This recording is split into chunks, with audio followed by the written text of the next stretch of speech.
तो आज मैं आप लोगों को हिंदू धर्म के कुछ रहस्यमय जीवों के बारे में बताने जा रहा हूँ। पहला है चाकोर पक्षी। ये वो पक्षी है जो कि चांद के डायमेंशन पे रहता है और ये कुछ खाता नहीं सिवाय मून लाइट के। हाँ, ये चांद की रोशनी खाली खाता है।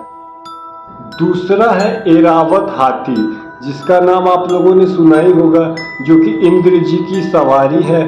ये समुद्र मंथन के 14 रत्नों में से ये निकला है और इसके पास 3 सर है। और ये सिर्फ भारत ही नहीं बल्कि थाईलैंड में भी इसकी आपको वो कहते मूर्ति दिख जाएगी। और ये सारे हाथियों का राजा है और ऐसा माना जाता है कि इसके पास 10 करोड़ हाथियों का बल है और ये पूरी धरती का भार भी संभाल। फिर आता है तीसरा उचैछय। देखिए उचैछय जो है ये एक घोड़ा है और ये भी मतलब समुद्र मंथन के 14 रत्नों में से निकला था और ये भी इंद्र जी का घोड़ा है और इसके पास 7 सर है और ये सारे घोड़ों में से सबसे तेज दौड़ने वाला घोड़ा है। और ये मतलब स्टार के जैसा एकदम शाइन करता है ये, और एक तरह से ये जादुई घोड़ा आप कह सकते हैं। फिर आता है शेषनाग। आपको पता है जिसके ऊपर विष्णु जी हमेशा लेटे रहते हैं। ये कई सर वाला सांप होता है और ऐसा माना जाता है कि मतलब ये पूरे धरती का भार यही संभालता है। और ये मतलब जब विष्णु जी ने धरती पे अवतार लिया था राम जी का और कृष्ण जी का, तो ये भी उनके भाई के रूप में आया था। जैसे जब विष्णु जी ने राम जी का अवतार लिया था तो ये उनके छोटे भाई लक्ष्मण बन के धरती पे अवतार लिया। फिर उसके बाद जब विष्णु जी ने कृष्ण जी के अवतार में आए तो फिर यही उनके बड़े भाई बलराम के अवतार में धरती पे आए।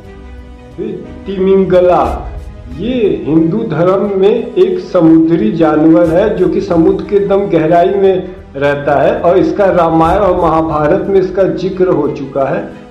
ये मतलब कि पूरे समुद्र का एक तरह से कह सकते हैं राजा है और ये वेल को एक बार में निगल जाता है और ये मतलब जो जहाजों को भी एक बार में पूरा निगल सकता है। ये शरभ अवतार, ये भगवान शिव के अवतार है और भगवान शिव ने ये अवतार तब लिया था जब भगवान नरसिंह के क्रोध से पूरे ब्रह्मांड में तबाही मच रही थी, क्योंकि उनके जो भक्त है प्रहलाद, उनके ऊपर काफ़ी अत्याचार हुआ था, जिसके चलते भगवान विष्णु जी काफ़ी क्रोधित हो गए। वो नरसिंह अवतार में हिरण्यकश्यप को मारने के बाद वो काफ़ी तबाही मचाने लगे और किसी की बात भी नहीं सुनी और यहाँ तक कि उन्होंने अपने भक्त प्रहलाद की भी नहीं सुनी। तभी सारे देवता शिव जी के पास गए और शिव जी ने तभी शरभ अवतार लिया, जो कि आधा शेर और आधा चिड़िया और आधा इंसान था। और फिर उसके बाद उन्होंने शरभ अवतार के रूप में भगवान नरसिंह से युद्ध किया और ये युद्ध 18 दिन तक चला और बाद में भगवान शरभ अवतार गंडभेरुंड, ये 2 मुंह वाला पक्षी है जो कि भगवान विष्णु का अवतार है। भगवान विष्णु ने तब अवतार लिया था जब भगवान शरभ ने भगवान नरसिंह को युद्ध में पराजित कर दिया था, तभी भगवान विष्णु ने गंडभेरुंड का अवतार लिया था। और इस बार जब युद्ध हुआ गंडभेरुंड और भगवान शरभ में, तो गंडभेरुंड जीत गए। मकर, ये एक संस्कृत शब्द है जिसका कि मतलब होता है समुद्री मॉन्स्टर। और ये जो मकर है उसका सर मगरमच्छ का होता है और उसका जो बाकी शरीर का हिस्सा है वो एक मछली का है और उसके पास मोर का पंख भी है और उसका जो पैर है वो पैंथर के जैसा है। और हिंदू धर्म के मत अनुसार इसके ऊपर मतलब कहते हैं हाँ वरुण देव इनकी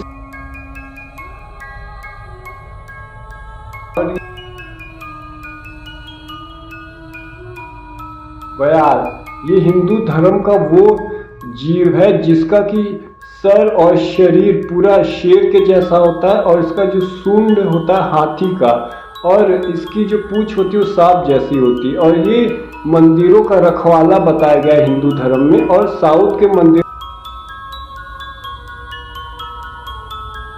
कामधेनु गाय। ये भी हिंदू धर्म के अनुसार जो समुद्र मंथन में 14 रत्न निकले थे उसमें से ये भी एक है और ये सारी गायों की माँ मानी जाती है और ये सबकी मनोकामनाएं पूरी करती है। ये नंदिनी की बेटी मानी जाती है और इनका जो सर है वो औरत का है और शरीर गाय का है और इनके पास मोर का पंख है और ईगल का भी पंख है, यानी नवगुजर। इसका जिक्र महाभारत में है जो कि भगवान श्री कृष्ण का अवतार है। ये 9 जानवरों का मिक्सचर है।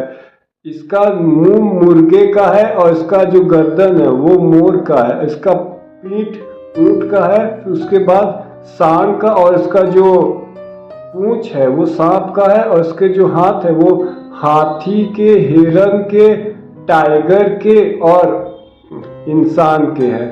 और जब महाभारत में पांडवों का जब वनवास चल रहा था तभी उन्हें ये नवगुजर मिला था और फिर उन्होंने इसे देख के काफ़ी डर गए थे और अर्जुन को लगा था कि ये कोई मायावी जीव है। लेकिन जब अर्जुन ने उस पर वार किया अपने धनुष से तो उस पर कोई असर नहीं किया। तब अर्जुन समझ गया कि ये कोई और नहीं बल्कि भगवान कृष्ण है। तब उसने उनसे माफ़ी मांगी और वो।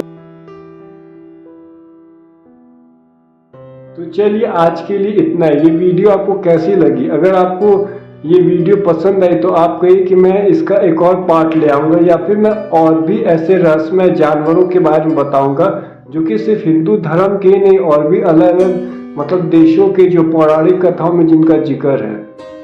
तो चलिए प्लीज़ वीडियो को लाइक करिए, इसको ज़्यादा से ज़्यादा शेयर करिए और चैनल को सब्सक्राइब करिए।